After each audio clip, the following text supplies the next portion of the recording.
May we request everyone to please rise for the invocation.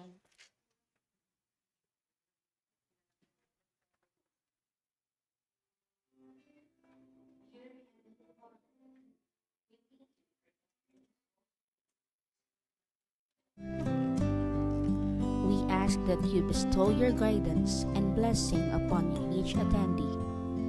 May we honor one another by keeping an open mind. May we voice our truth and listen with an open heart. Bless everyone present today, that each may be able to share his or her contributions and gifts. Grant good health and safety to loved ones left outside this room, and bestow peace and goodwill to all of us. We ask for your wisdom and grace to use our talents for the betterment of others. May the various activities related to this day be a success through your intervention. With gratitude, we offer this prayer in your name. Amen. Please be seated.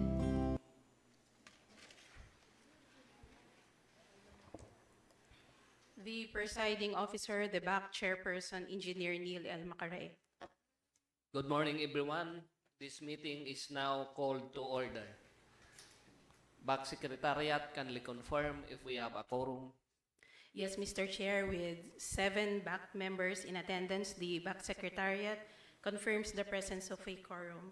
In this regard, please allow us to mention the names of those who are in attendance to this morning's procurement activity.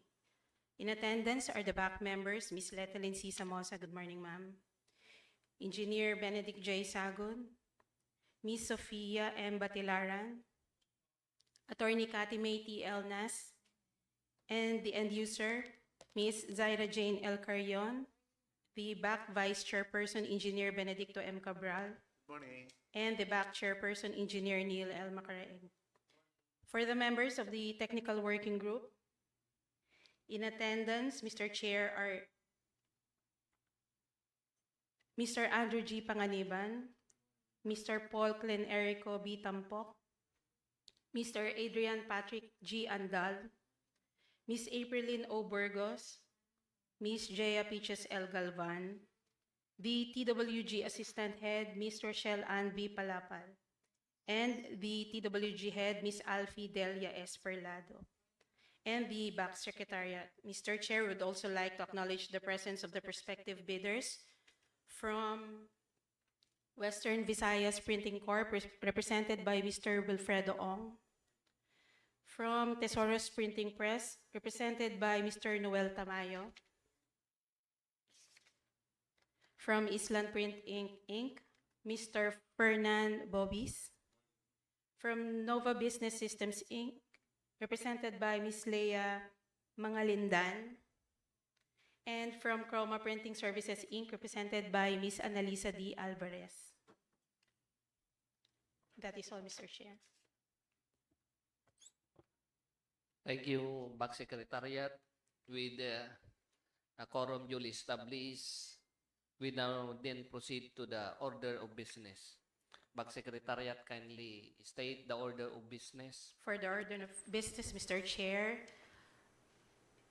the agenda for today is the pre-bid conference for the procurement project, lease of 1 lot various printing machines, including supply and delivery of consumables with provision of technical support and services through framework agreement with the project identification number NPO back file -003-26 with an ABC amounting to 5,500,000 pesos.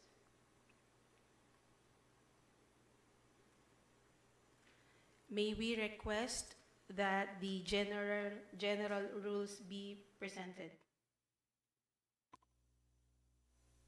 General Rules. During the conference, all participants are expected to follow the general rules to ensure an orderly proceeding. Participants are requested to arrive on time.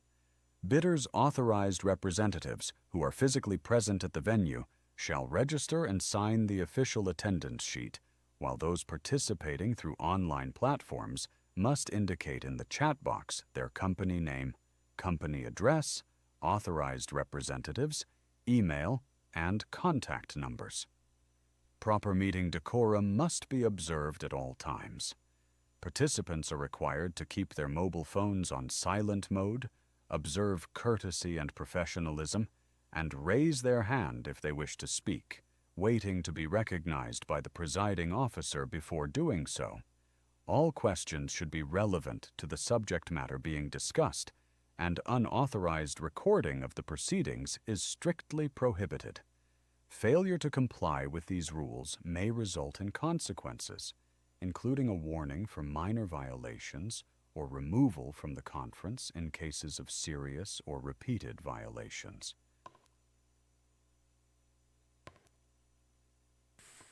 Mr. Chair, the back secretariat respectfully informs the body that notifications dated March 2, 2026 were duly sent to the following observers on the same day. Number 1, Commission on Audit. Number 2, Philippine Chamber of Commerce and Industry. Number 3, Philippine Business for Social Progress. Number 4, National Printing Office Workers Association. And number 5, National Printing Office Multipurpose Cooperative. Thank you, Back Secretariat. We now then proceed to the presentation of bidding documents. Thank you, Mr. Chair. For the presentation of the bidding documents, may we request the TWG member, Ms. Jaya Peaches L. Galvan, to be recognized. Ms. Galvan is hereby recognized, and please proceed to the presentation of bidding documents.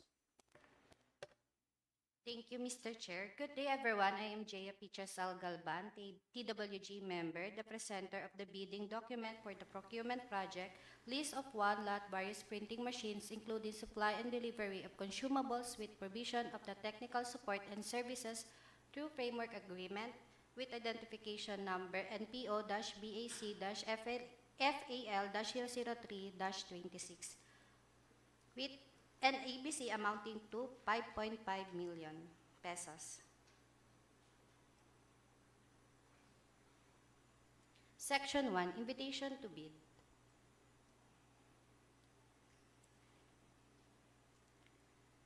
The National Printing Office, through the Revolving Fund 2026, intend to apply the sum of 5,500,000 pesos, being the approved budget for the contract, to payments under the contract for the lease of one-lot various printing machines, including the supply and delivery of consumables with provision of technical support and services through framework agreement. Bids received in excess of the ABC shall be automatically rejected at bid opening. 2. The National Printing Office, through the Bids and Awards Committee, now invites bids for the lease of one-lot various printing machines, including supplies and delivery of consumables with provisions of technical supports and services. Under a single-year framework agreement, bidders should have complete at 5 years from the date of submission and receipt of bids. Contract similar to the project. The description of an eligible bidder is contained in the bidding documents, particularly in Section 2, Instruction to Bidders. The award shall be given to the bidder with the lowest calculated and responsive bid, following the procedures under Section 61 and 63 of the same IRR. Delivery of the goods is required within the delivery period stated in Section 6, Schedule of Requirements of the bidding documents. List of one-lot various printing machines, including supply and delivery of consumables with provision of technical support and services through framework agreement, with approved budget for the contract of 5,500,000 pesos. A. 1 unit of continuous offset machine, 4 colors with numbering, with printable area of 11 inches, 15 inches, and 17 inches width, with speed at least 200 meters per minute. B. 1 unit of sheet pad offset machine, 6 colors, with printable area of 30 inches by 40 inches, with speed at least 200 sheets per minute. C. 2 units of collator numbering, 5-ply, size with 13 inches width, with speed at least 50 meters per minute. Paper requirements. A. 35,000 kilograms coated. back CB 55 GSM 11 inches. B. 35 kilograms coated front and back CFB 50 GSM 11 inches. C. 35,000 kilograms coated front CF 55 GSM 11 inches. D. 1,500 rims CB 55 GSM 25 inches by 38 inches. E. 1,500 rims CFB 50 GSM 25 inches by 38 inches. F. 1,500 rims CF 55 GSM 25 inches by 38 inches. G. 40,000 kilogram book paper 80 GSM 11 inches. Note: technical support services and maintenance inclusive of the replacement of parts, repair, kits, and other various consumables like printing inks, degreaser, gear oil, cleaning chemicals, hydraulic oil, and other expendables chargeable in click charges of the machines during operation. Delivering site, National Printing Office, EDSA Corner near Road, Diliman, Quezon City. 3. The primary examination of bids shall be conducted through competitive bidding procedure using a non-discretionary pass or fail criterion as specified in the IRR or RA number 12009. Bidding is restricted to Filipino citizen or sole proprietorship, partnership, or organization with at least 60% interest or outstanding capital stock belonging to citizens of the Philippines, and to the citizens or organization of a country and laws or regulation of which grants similar rights or privilege to Filipino citizens pursuant to RA number 5183. Next, interest bidders may obtain further information from the NPO BAC Secretariat at contact number 8925-2182 or 0917-8155-170 and inspect the bidding documents at the address given below from Monday to Fridays, except holiday from 8 a.m. to 5 p.m. Next, a complete set of bidding documents may be acquired by interested bidder from the NPO BAC Secretariat from the date of posting to February 27, 2026, 9:30 a.m., and upon payment of applicable fee for the bidding documents pursuant to the at least guidelines issued by GPPB in the amount of 10,000 pesos. We,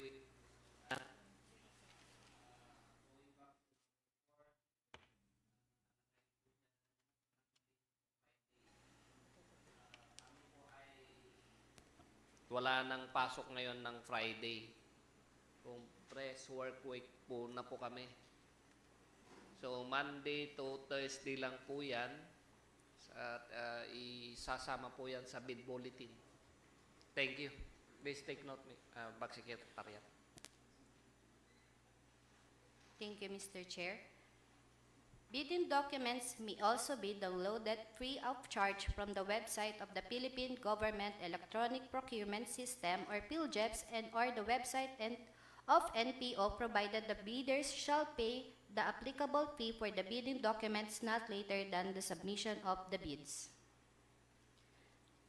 6. The NPO will hold a pre-bid conference on March 12, 2026 at 9:30 a.m. at the John Silvanus Leach Training Room, 3rd floor of the NPO building. Bids must be duly received by the Bids and Award Committee, Secretariat through manual submission at the National Printing Office, EDSA Corner near North Road, Diliman, Quezon City on or before 9:30 a.m. of March 24, 2026. Late bid shall not be accepted. Next, all bid must be accompanied by a bid security in any of the acceptable forms and in the amount stated in ITB Clause 16.1. Next, bid opening shall be on March 24, 2026, immediately after the deadline of the submission of bids at John Silvanus Leach Training Room, 3rd floor. Bids will be opened in the presence of the bidders' representatives who choose to attend the activity. Only 2 representatives per bidder will be allowed to enter the venue. Next, the summary of the bidding activities is as follows. Advertisement posting of invitation to bid, January 27, 2026.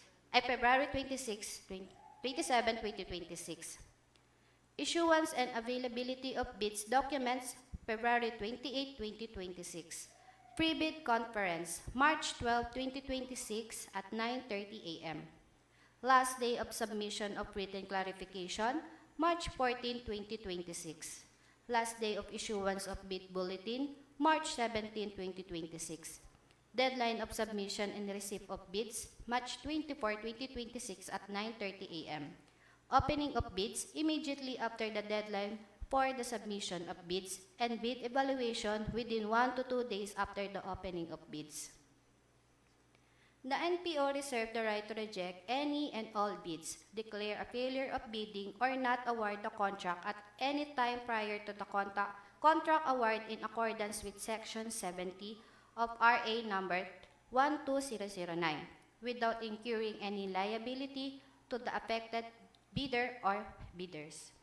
For further information, please refer to Roy Leo C. Pablo, Back Secretariat Head, Bids and Awards Committee of National Printing Office, EDSA Corner, Nia Road, North Road, Diliman, Quezon City.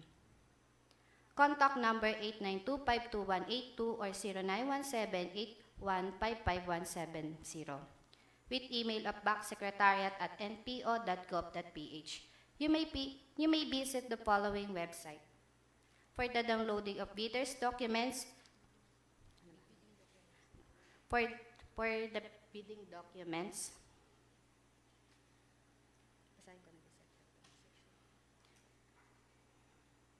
Section 2, Instruction to Bidders. Instruction to bidders, we will read on the most relevant matter regarding the bidder's responsibilities on number 6. Bidder's responsibilities. 6.1.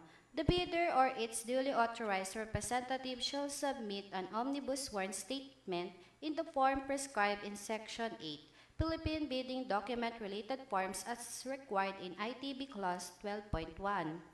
6.2. Before submitting their bids, the bidder is deemed to be knowledgeable with all existing law, decrees, ordinance, acts, and regulations of the Philippines which may affect this project in any way. 6.3. The bidder undertook the following responsibilities. A. Took steps to carefully examine and ensure full understanding and comprehension of the bidding documents, its requirements, clauses, and provisions. B. Acknowledge all conditions, local or otherwise affecting the implementation of the contract. C. Made an estimate of the facilities available and needed for the contract to be bid, if any. D. Complied with the responsibility to inquire or secure the supplemental bid bulletins as provided under ITB Clause 10.4. E. Ensure that it is not blacklisted or barred from bidding by the Government of the Philippines or any of its agencies, offices, corporations, or LGUs, including foreign government or foreign or international financing institution, whose blacklisting rules have been recognized by the GPPB, by itself or by reasons of its relation, membership, association, affiliation, or controlling interest with another blacklisted person or entity. F. Ensure that each of the documents submitted in satisfaction with the bidding requirements is an authentic copy of the original, complete, and that all statement and information provided therein are true and correct. G. Authorize the HOPE or its duly authorized representative or representatives to verify all the documents submitted. H. Ensure that the signatory is the duly authorized representative of the bidder and granted full power and authority to do, execute, and perform any and all act necessary to participate. Submit the bid to sign and execute the ensuing contract accompanied by the duly notarized special power of attorney, board, or partnership resolution, or Secretary's certificate, whichever is applicable. I. Complied with the disclosure provision under Section 81 and 82 of RA number 12009 and its IRR in relation to other provision of RA 3019. J. Complied with the existing labor laws and standards in the case of procurement of services. Moreover, the bidder undertakes to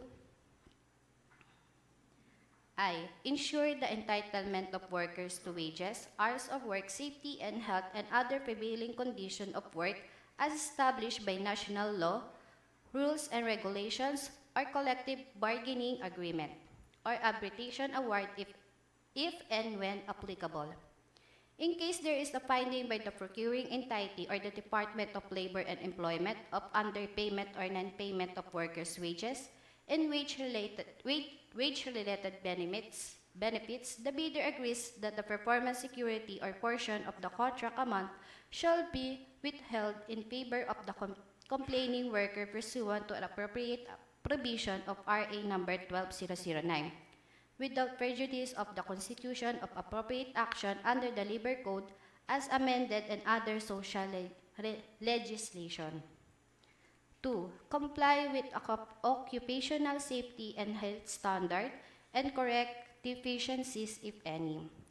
In case of imminent danger, injury or death of the worker, the bidder undertakes to suspend contract implementation pending clearance to resume from the Dole Regional Office in compliance with the work stoppage order, and 3. Inform the workers of their condition of work, labor clauses under the contract specifying wages, hours of work, and other benefits under prevailing national laws, rules and regulation, or CBA or attribution award, if and when applicable, through posting in two conspicuous place in the establishment premises.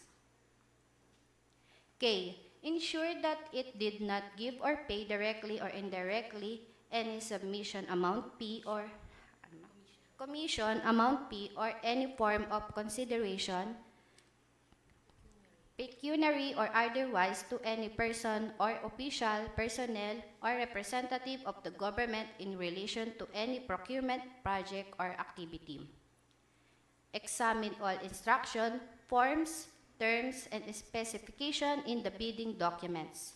Next, determine and comply with all matters pertaining to the contract to be bid, including but not limited to the location and the nature of the project. Second, the climatic condition. Third, the transportation facilities. And fourth, the other factors that may affect the cost, duration, and execution or implementation of this project. Next, ensure that all information in the bidding documents, including bid or supplemental bid bulletins issued, and are corrected and consistent. The procuring entity shall not assume any responsibility regarding erroneous interpretation or conclusion by the prospective or eligible bidder out of the data furnished by the procuring entity. Failure to observe any of the above responsibilities shall be at the risk of the bidder concerned. 6.4.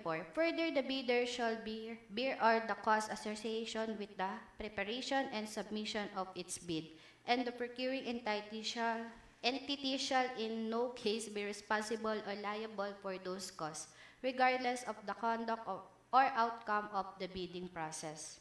In case of failure of bidding, the bidding documents P may be applied in the rebidding for the same project.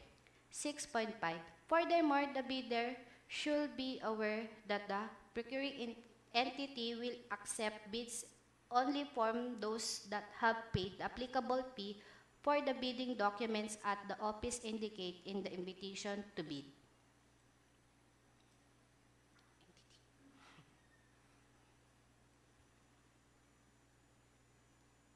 Section 3, Bid Datasheet. ITB Clause 1.1. The procuring entity, National Printing Office, The project title, List of One Lot Various Printing Machines, including supply and delivery of consumables with provision of technical support and services through framework agreement with the identification number NPO-BAC-FAL-003-26. ITB, ident- ITB Clause 1.2. The number of lots, 1. ITB Clause 2. The funding source is 2.1. The GOP through the source of funding as indicated below for 2026 is the amount of 5,500,000 pesos. 2.2. The source of funding is through the revolving fund.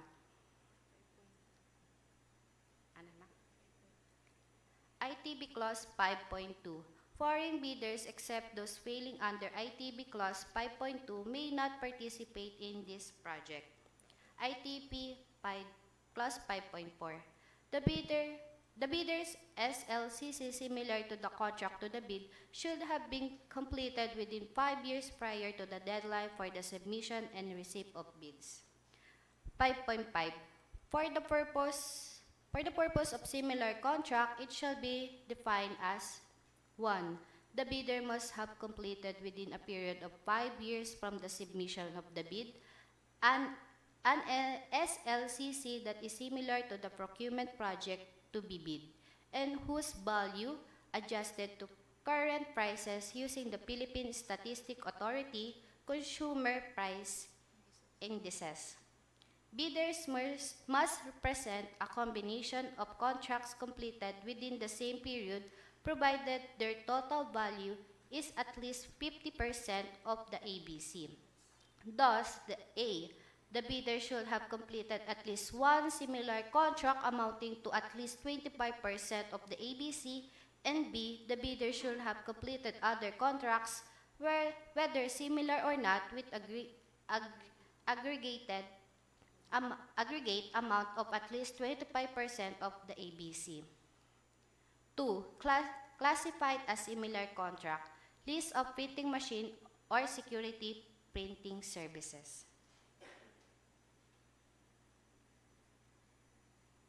ITB Clause 12. Documents comprising the bid, technical and financial components. 12.1. The first bid envelope shall contain the following technical documents, including the eligibility documents.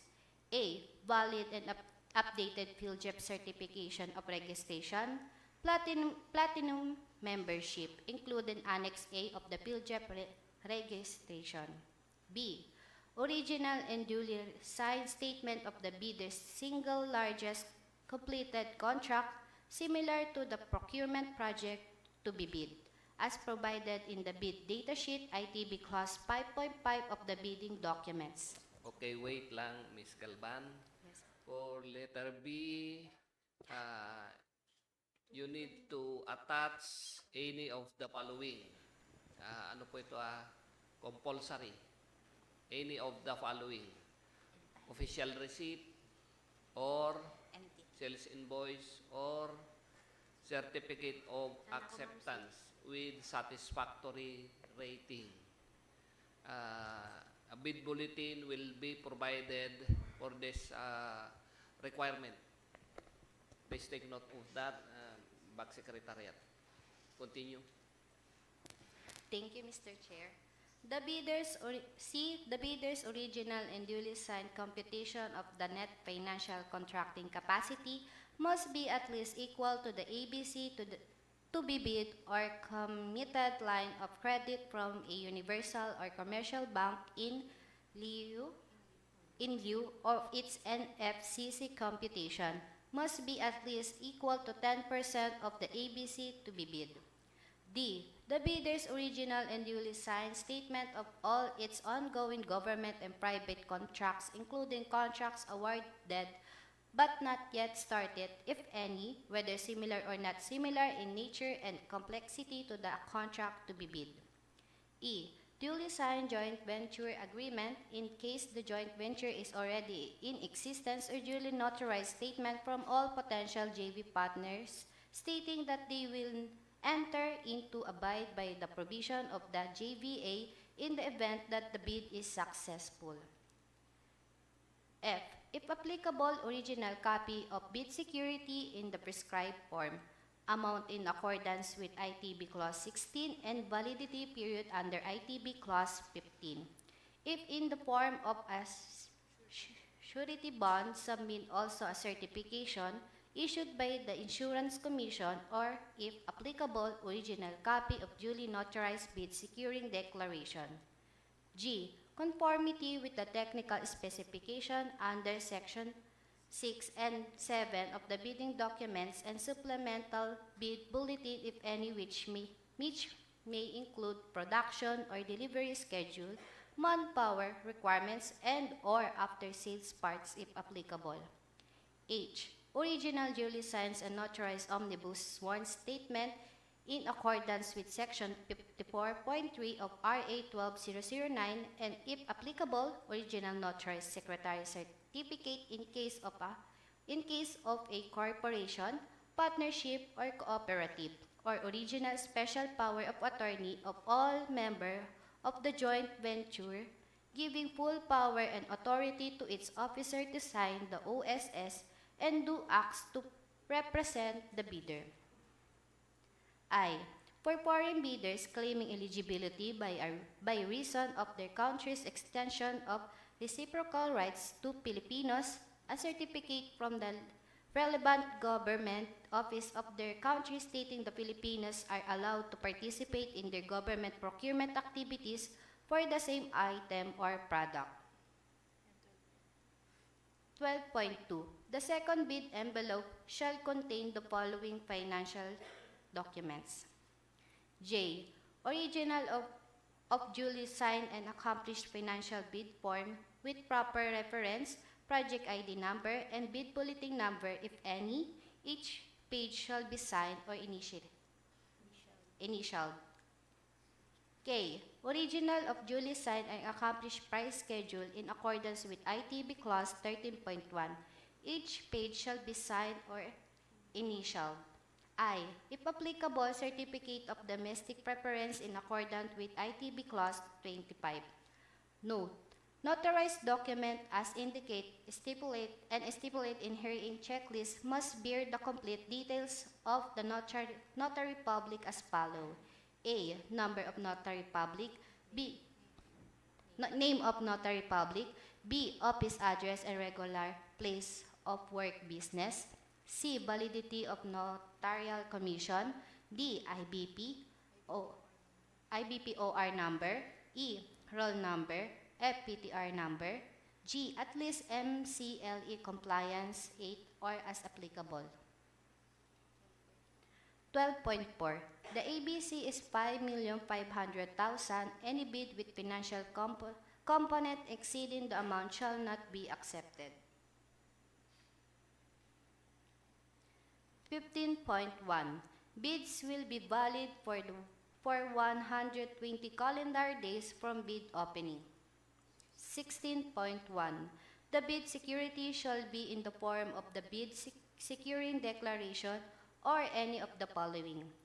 1. The amount of not less than 2% of the ABC or 110,000 if bid pesos if bid security is in cash, cashier's, manager's check. 2. The amount of not less than 5% of the ABC or 275,000 pesos if bid security is in bank, draft, guaranteed, irrevocable, LOC, surety bond. Bid securities other than a bid securing declaration shall be turned over to the NPO cashier section for custody. The bid securing declaration shall be in the custody of the BAC Secretariat. Bid security shall not contain any deletion, crossing out, expansion, or any form of correction. Otherwise, NPO may reject such security if any such intercalation, superimposition, or alteration affects any material information or feature of the documents. 6.2, the 16.2, the bid security shall be valid for 120 calendar days from bid opening. ITB Clause 18. For the submission of the bid proposal, 1. Each bidder shall submit only one copy of the first and second components of its bids. 2.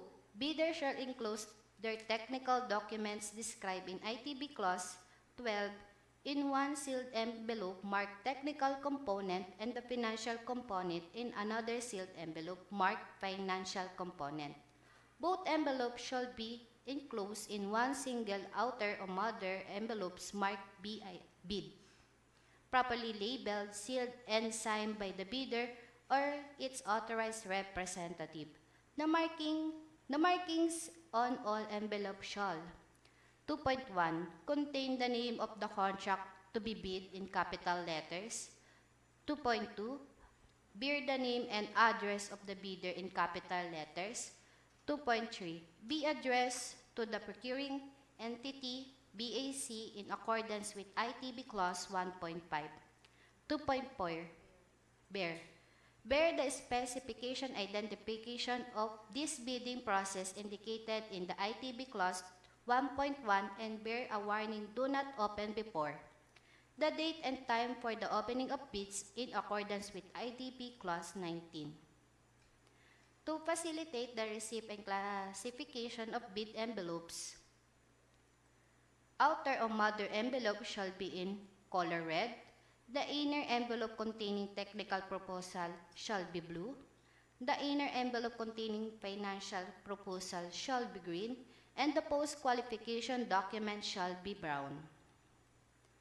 Bids envelope that are not properly sealed and marked as required in the bidding document shall be accepted, provided that the bidder or its duly authorized representative shall acknowledge such condition of the bids as submitted.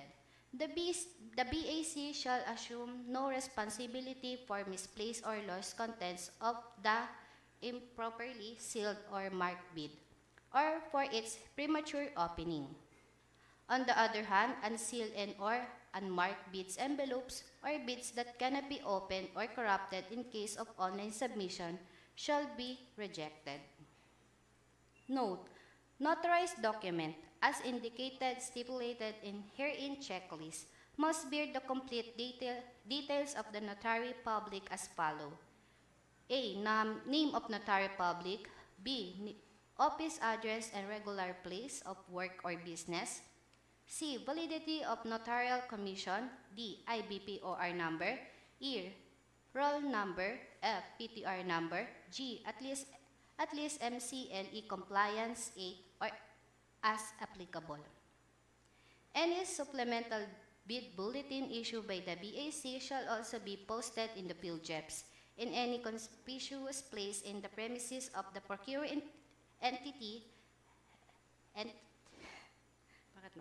or the website or social media platforms of the procuring entity is available or such other channels as may be authorized by the GPPB. It shall be the responsibility of all prospective bidders, including those who have properly secured the bidding documents, to inquire and secure the supplemental bid bulletins that may be issued by the BAC. 19. The address for the submission of bids is through manual submission at the National Printing Office, EDSA Corner, Nia North Road, Diliman, Quezon City. The deadline for the submission of bids is March 24, 2026 at 9:30 a.m. 22.1. The place of the bids opening is at John Sylvanus Leach Training Room, 3rd floor.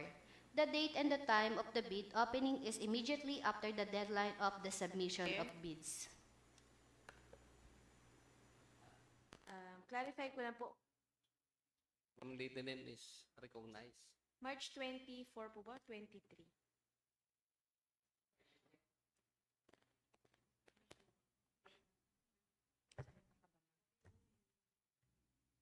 Deadline for submission of bids. March 24? Correct? Okay, March 24, ma'am. Okay, continue. 26.3A. The award criterion shall be determined as the lowest calculated B. 26.5B. A.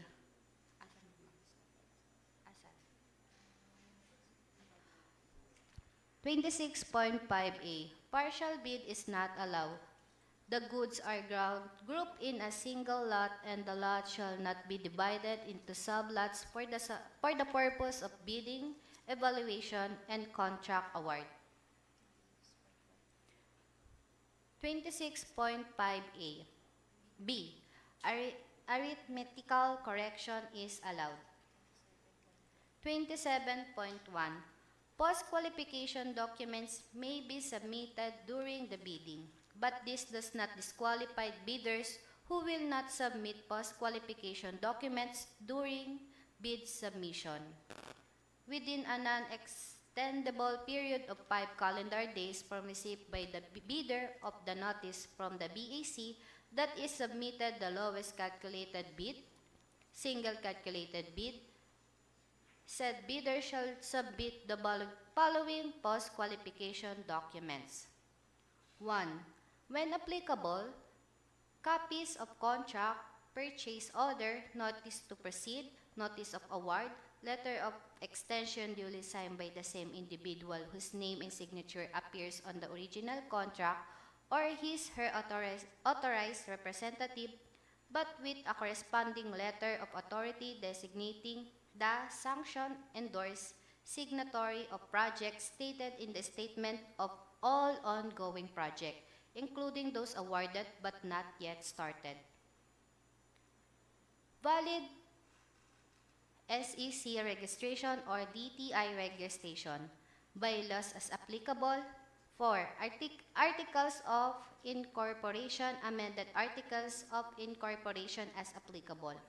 Updated General Information Sheets, duly stamped received by the SEC or any proof of receipt of submission made thereto, as applicable. Valid mayor permits, updated renewed tax clearance, latest income and business tax returns filed manually or with EFPS. Updated latest audited financial statement with proof of receipt by the BIR or its duly accredited and authorized institution. Note: photocopy documents submitted shall be initialed or signed by the authorized representative. During the inspection of the post-qualification team, the winning bidder shall present the original copies of these documents for comparison. In the event that site inspection cannot be undertaken, it is the responsibility of the winning bidder to present the original post-qualification documents for comparison within the post-qualification period. In compliance of the goods offered with the requirements specified in this bidding document shall be determined annexed to Section 63.3 of the IRR or RA.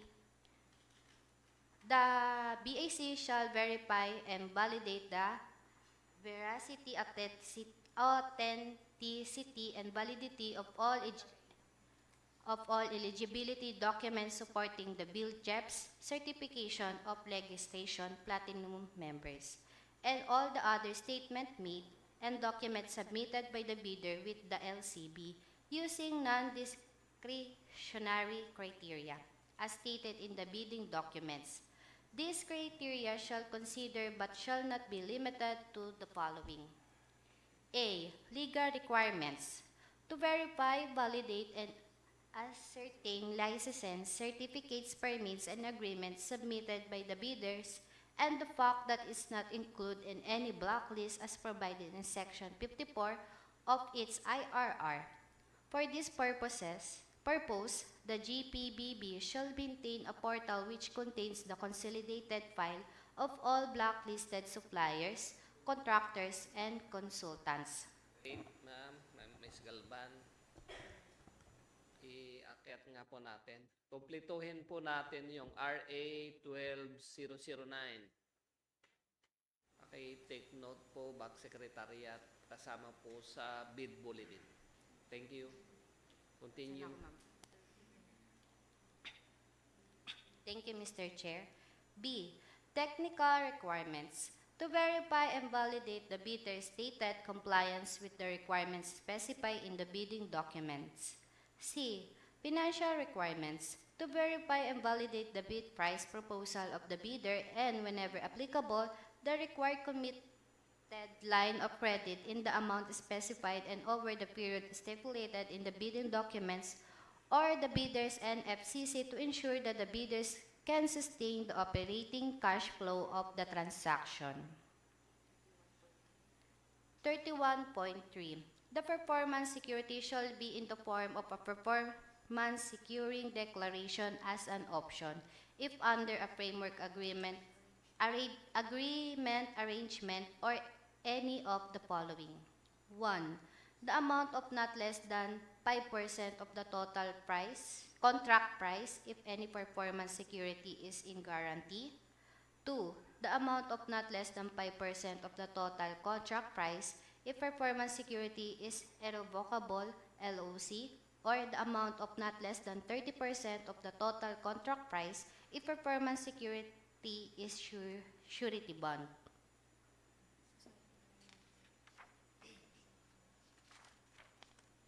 General condition of contract. This is a template. Any changes will be seen on Section 5.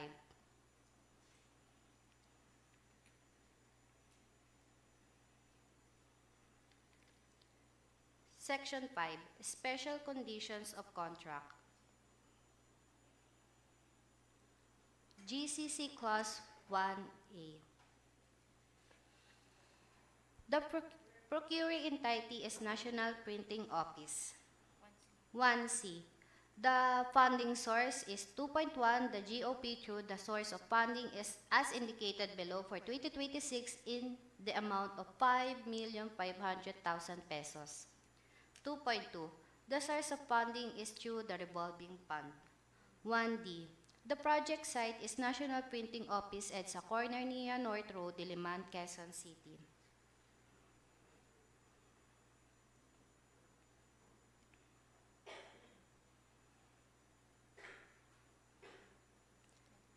.3. The terms of payment shall be upon delivery and acceptance of services and goods as stipulated in the call-off. 16.1. The inspection and tests that will be conducted are the ones issued by the MPO as the need arises. 17.3. 1 year after acceptance by the procuring entity of the delivered services. Section 6. Schedule of requirements. The delivery schedule, expressed in week or months, indicate the required delivery date, which shall be understood as the date the goods are to be delivered to the project site. List of one-lot various printing machine, including supply and delivery of consumables with provision of technical support and services through framework agreement. Quantity, 1 lot. A. 1 unit continuous offset machine, 4 colors with numbering. Printable area 11 inches, 15 inches, and 17 inches width. With speed at least 200 meters per minute. 1 unit of sheet feed offset machine, 6 colors with printable area 30 inches by 40 inches with speed at least 200 sheets per minute. 2 units of collator numbering with 5 ply. Size is 13 inches with speed at least 50 meters per minute. Paper requirements. 35,000 kilograms with coated back CB 55 GSM 11 inches. 35,000 kilograms coated front and back CFB 50 GSM 11 inches. 35,000 kilograms coated front CF 55 GSM 11 inches. 1,500 rims CB 55 GSM 25 inches by 38 inches. 1,500 rims CFB 50 GSM 25 inches by 38 inches. 1,500 rims CF 55 GSM 25 inches by 38 inches. 40,000 kilograms book paper 80 GSM 11 inches. Note, technical support services and maintenance inclusive of the replacement of parts, repair kits, and other various consumables like printing inks, degreaser, gear oil, cleaning chemicals, hydraulic oil, and other expandable, chargeable, and click charge of the machine during operation. Delivery terms. Delivery schedule. The winning bidder should provide a detailed work plan, if applicable, on the delivery, installation, testing, and commissioning of equipment within 3 calendar days upon signing of the framework agreement, and deployment of machine within 45 calendar days upon signing of the framework agreement. Terms of payment. Payment shall be made on or per call of running basis and or a per call of running basis and or from income realized by NPO from whatever source. Excess income, aids, grants, congressional appropriation, etc. Section 7. Technical specification.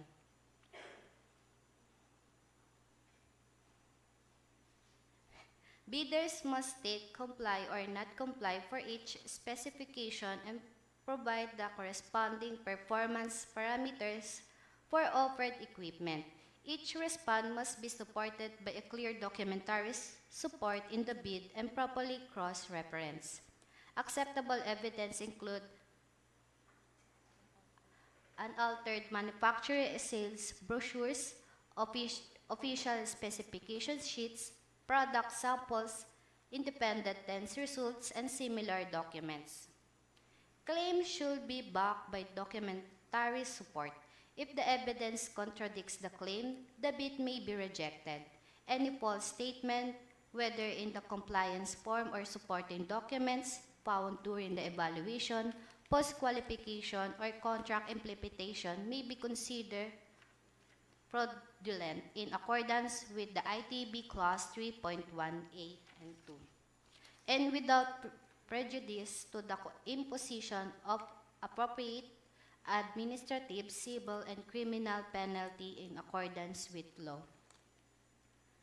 List of one-lot various printing machine, including supply and delivery of consumables with provision of technical support and services through framework agreement. 1 unit continuous offset machine, 4 colors with numbering, printable area of 11 inches, 15 inches, and 17 inches width. Speed at least 200 meters per minute. 1 unit of sheet bed offset machine, 6 colors, printable area 30 inches by 40 inches. Speed at least 200 sheets per minute. 2 units of collator numbering, 5 ply, size 30 inches width, with speed at least 50 meters per minute. Paper requirements. 35,000 kilogram coated back CB 55 GSM 11 inches. 35,000 kilogram coated front and back CFB 50 GSM 11 inches. 35,000 kilograms coated from CF 55 GSM 11 inches. 1,500 rims CB 55 GSM 25 inches by 38 inches. 1,500 rims CFB 50 GSM 25 inches by 38 inches. 1,500 rims CF 55 GSM 25 inches by 38 GSM. 40,000 kilograms book paper 80 GSM 11 inches. Note, Technical support services and maintenance inclusive of the replacement of parts, repair kits, and other various consumables like printing inks, degreaser, gear oil, cleaning chemicals, hydraulic oil, and other expendable chargeable in click charge of the machines during operation. Additional requirements. 1.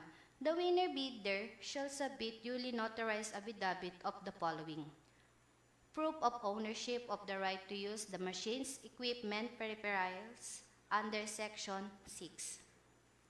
Guarantee that the printing machine equipment and peripherals shall meet the printing requirements as provided in Section 7, technical specification of the herein bidding documents, and that the parts needed for the repair of the printing machines, equipment, peripherals shall be available for 1 year from the receipt of the notice of the Execute Framework Agreement. Guarantee of the availability of at least 2 or more service technicians as deemed necessary during operation. 2.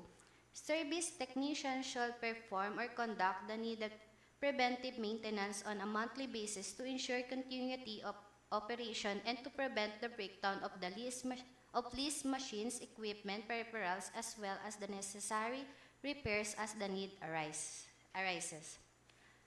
A report must be submitted to the procuring entity duly certified by its representatives with pictures to substantiate the preventive maintenance and or repairs undertaken thereto. 3. The leased machine will be strictly for NPO. As such, no other printing jobs will be loaded on the leased machine. Random, unannounced inspection will be conducted regularly. Violation thereto shall be grounds for termination of the lease contract. 4.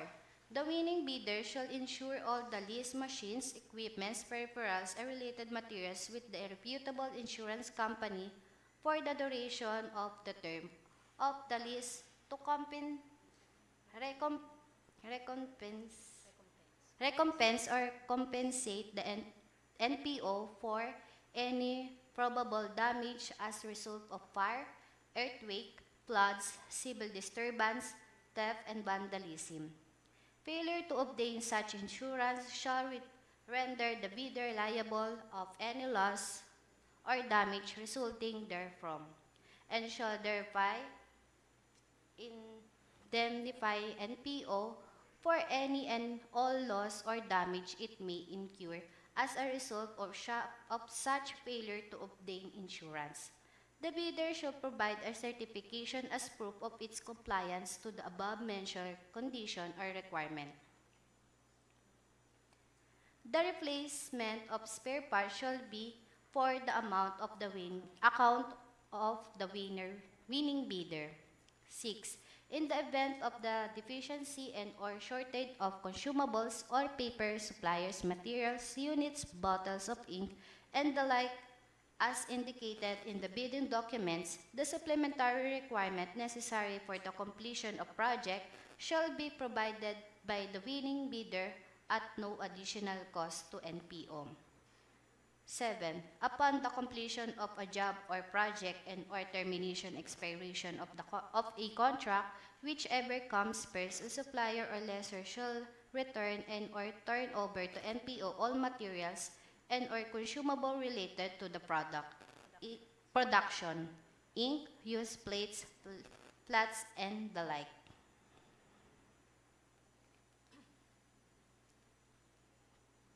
Section 8. Philippine Bidding Document Related Forms. Mr. Chair, that's conclude the presentation of the bidding documents. Okay, thank you, Ms. Galvan, for Section 8. It's a template form. Pwede nyo pong i-check doon sa bid docs po yan. Now, the floor is now open for questions, clarifications, suggestions, anything related to this project. Wag lang pong utang.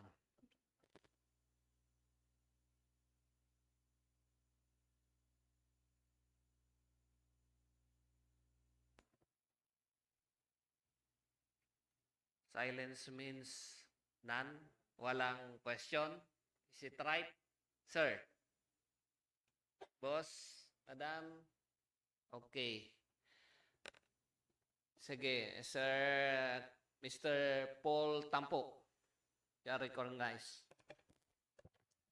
Thank you, sir. Sir, pwede po sana ma-check yung section 1 po, na clause 2.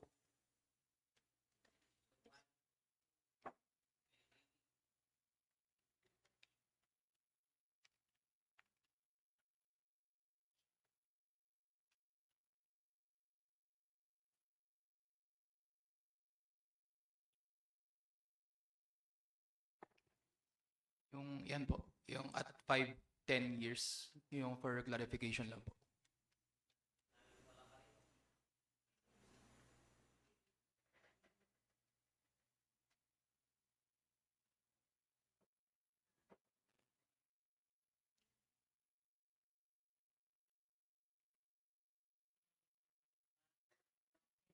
Yung completed at 5-10 years po, for clarification po. Correct the numbers, ma'am. 5 lang. Opo. Oh. Hindi po siya height. Yan. 5 lang. Thank you, Mr. Tampok. Meron pa? Sige. Yung section, same ano po, section pero clause 5 po. Clause 5. From the date of posting to February 27, parang hindi po ata nabago. Supposedly March 24 po yan, tama? Yan po yung, supposedly yan po yung deadline of submission. Yeah, correct. March 24 as opening of bids.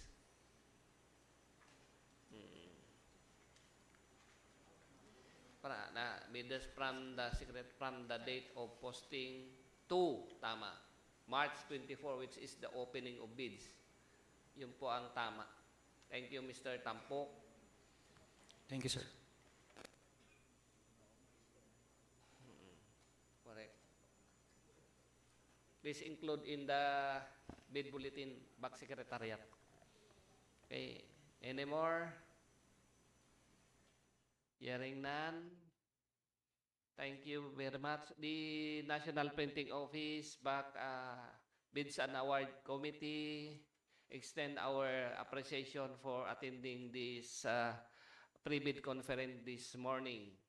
The bidding documents shall be made available until from the posting until March 24, as mentioned by Mr. Tampo. Okay? Okay.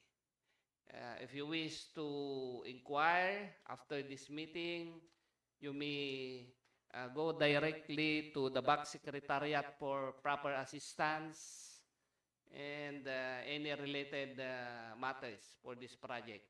Thank you, and you are now excused.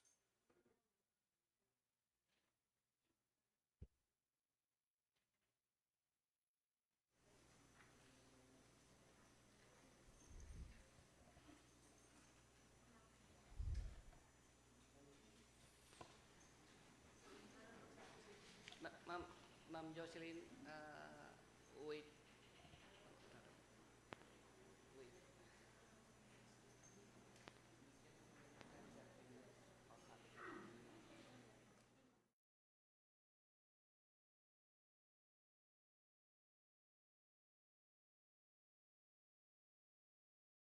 For the recommendation from the TWG. Okay. The TWG. The Technical Working Group respectfully recommends the issuance of a bid bulletin to the project. Lease of one lot, various printing machines, including supply and delivery of consumables, with provision of technical support and services, with identification number NPO-BAC-003-26, to formalize agreed upon amendments and clarifications. Accordingly, the bid bulletin shall be posted and uploaded on the PhilJEP's website, the NPO website, and displayed prominently within the NPO premises. The TWG recommends for publication of documents, amendments of documents once finalized be posted at PhilJEP's website, NPO website, and conspicuous places here at NPO. Any motion from the members of the BAC?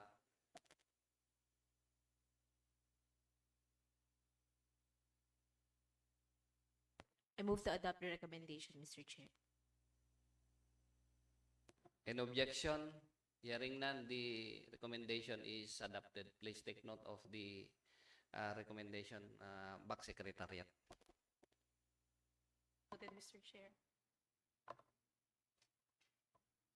Sir, are we going to discuss other matters after adjournment? Having no other matters to be discussed, the BAC Secretariat respectfully recommends the adjournment of the meeting, Mr. Chair. The BAC Secretariat recommends for the adjournment of the activity. Any motion from the members of the BAC? I move to adopt the recommendation made by the BACSEC, Mr. Chair. Any objection? Hearing none, the activity hereby adjourned at 10:43 in the morning. Thank you.